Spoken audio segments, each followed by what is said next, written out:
বৰষুণ সৃষ্ট বানপানীয়ে ব্যাহত কৰিছে দক্ষিণ বৰপেটাৰ যাতায়াত ব্যৱস্থা। যোৱা কেইবাদিন ধৰি হোৱা প্ৰবল বৰষুণৰ ফলত বৃদ্ধি পাইছে খুঁটিসমূহৰ পানী।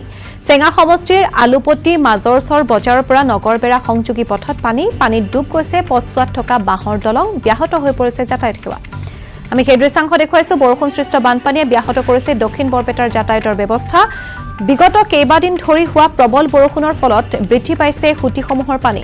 চেঙা সমষ্টিৰ আলুপট্টি মাজৰচৰ বজাৰৰ পৰা নগৰবেৰা সংযোগী পথত পানী দেখিবলৈ পোৱা গৈছে। পানীত ডুব গৈছে পথছোৱাত থকা বাঁহৰ দলং, যাৰ ফলত ব্যাহত হৈ পৰিছে যাতায়াত।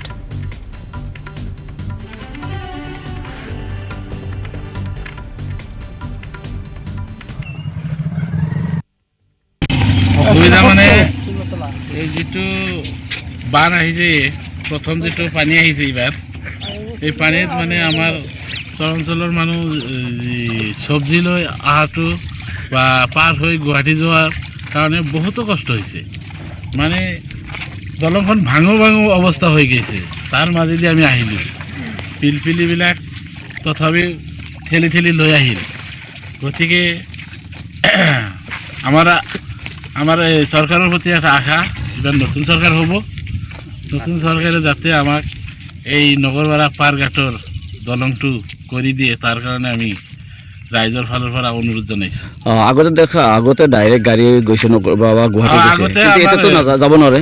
এতিয়া প্ৰাইভেট গাড়ীবিলাক, আমাৰ যিবিলাক মাৰুতি বা চব গাড়ীয়ে যাব পাৰিছে, ডাইৰেক্ট চৰৰ পৰাই ডাইৰেক্ট গুৱাহাটী যাব পাৰিছে। এতিয়া যাব নোৱাৰে। এই কেইদিন হ'ল, আজিৰ পৰা যাব নোৱাৰে। আজিৰ পৰা মানে